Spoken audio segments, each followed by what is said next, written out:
ಪ್ರಿಯರೇ, ನಾವು ಕ್ರೈಸ್ತಿಯ ಒಂದು ಜೀವನವನ್ನು ನಾವು ಅಳವಡಿಸಿಕೊಂಡು ಕ್ರೈಸ್ತತ್ವದ ಒಂದು ದಾರಿಯಲ್ಲಿ ನಾವು ನಡೆಯುವಾಗ ನಮಗೆ ನಾನಾ ರೀತಿಯಾದಂಥ ಒಂದು ಕಷ್ಟ, ಸಂಕಟಗಳು, ಹಿಂಸೆಗಳನ್ನು ಹಾಗೂ ಬಾಧೆಗಳನ್ನು ನಾವು ಎದುರಿಸಬೇಕಾಗುತ್ತದೆ.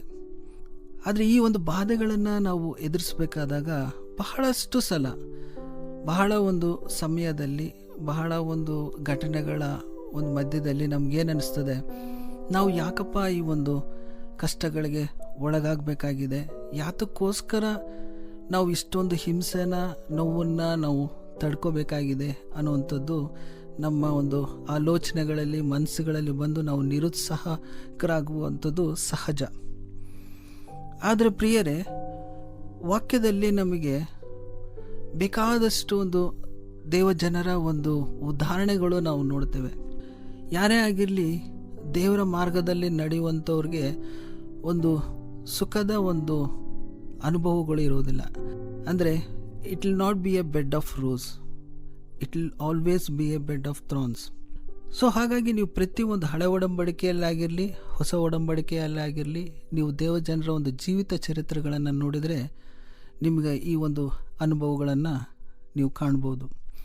ಇದರಿಂದ ನಾವು ಒಂದು ಉತ್ತೇಜನ ಅಥವಾ ಮೋಟಿವೇಶನನ್ನು ನಾವು ತೊಗೊಂಡ್ಬಿಟ್ಟು ನಾವು ನಮ್ಮನ್ನು ಒಂದು ಡಿಪ್ರೆಷನ್ಗೆ ಅಥವಾ ಒಂದು ಕೀಳು ಅಂದ್ರೇನು ನೋವಿನ ಒಂದು ಮನೋಭಾವದಲ್ಲೇ ಇರುವಂಥ ಅವಶ್ಯಕತೆ ಇರುವಂಥದ್ದು ಬೇಕಾಗಿಲ್ಲ. ಉದಾಹರಣೆಗೆ ನಾವು ನೋಡೋದಾದರೆ, ಪೌಲನ ಒಂದು ಜೀವಿತದ ಒಂದು ಘಟನೆಗಳನ್ನು ನಾವು ನೋಡಿದರೆ ಸುಮಾರು ಸಲ ಆತನು ಕಷ್ಟಗಳನ್ನು ಎದುರಿಸಿದ್ದಾನೆ. ಆತನೇ ವಾಕ್ಯದಲ್ಲೆಲ್ಲ ಆತನು ತನ್ನ ಒಂದು ಕಷ್ಟಗಳನ್ನು ಆತನು ಉಲ್ಲೇಖಿಸಿದ್ದಾನೆ. ಉದಾಹರಣೆಗೆ 2 ಕೊರಿಂಥ್ಯ 11ನೇ ವಚನದಲ್ಲಿ ಆತನು ಒಂದು ಏನೇನು ಕಷ್ಟಗಳನ್ನು ಆತನು ಎದುರಿಸಿದ ಅನ್ನುವಂಥದ್ದನ್ನು ಆತನು ಒಂದು ಲಿಸ್ಟೇ ಆತನು ಹಾಕಿದ್ದಾನೆ. ಅಂದರೆ ಏನು ಬೇರೆಯವರಿಂದ ಹಿಂಸೆ ಒಳಗಾಗಿದ್ದು, ಮತ್ತು ಸಮುದ್ರದಲ್ಲಿ ಆತನು ಒಂದು ಬಿರುಗಾಳಿಗೆ ಸಿಕ್ಕಾಕೊಂಡಿದ್ದು, ಈ ಥರ ನಾನಾ ರೀತಿಯಾದಂಥ ಒಂದು ಕಷ್ಟಗಳನ್ನು ಆತನು ಹೇಳಿದ್ದಾನೆ.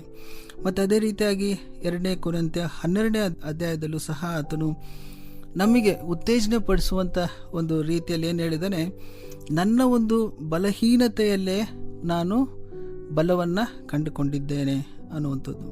ಮತ್ತು 2 ತಿಮೋಥಿ 3ನೇ ಅಧ್ಯಾಯದಲ್ಲಿ ಆತನು ಏನು ಹೇಳಿದ್ದಾನೆ, ಈ ಹಿಂಸೆಗಳನ್ನೇ ನಾನು ಎದುರಿಸುತ್ತಾ ನಾನು ಮುಂದೆ ನಡೆಯುವಂಥವನು ಅಂತಂದ್ಬಿಟ್ಟು ಸಹ ಆತನು ಉಲ್ಲೇಖಿಸಿದ್ದಾನೆ.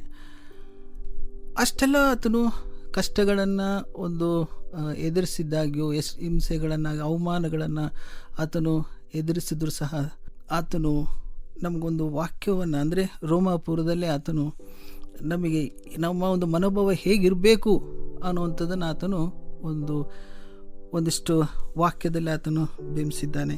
ಯಾವುದಂದರೆ ರೋಮಾಪುರದವರಿಗೆ ಬರೆದ ಪತ್ರಿಕೆ 8ನೇ ಅಧ್ಯಾಯ 38 ಮತ್ತು 39ನೇ ವಚನ, ಅದನ್ನು ನಾನು ಓದ್ತೇನೆ.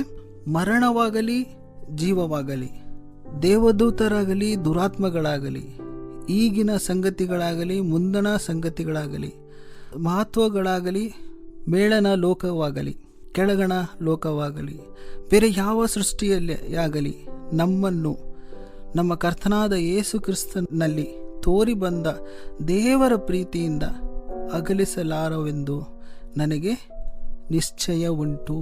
ಪ್ರಿಯರೇ, ಇದು ಎಷ್ಟು ಒಂದು ನಮ್ಮನ್ನು ಮೋಟಿವೇಟ್ ಮಾಡುವಂಥ ಒಂದು ವಾಕ್ಯ.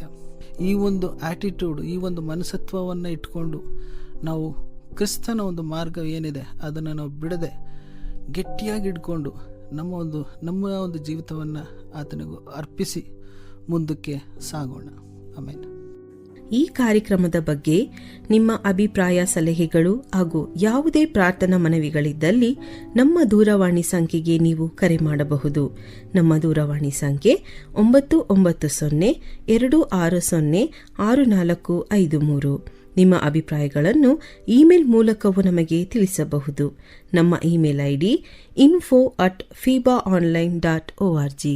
ವಂದನೆಗಳು.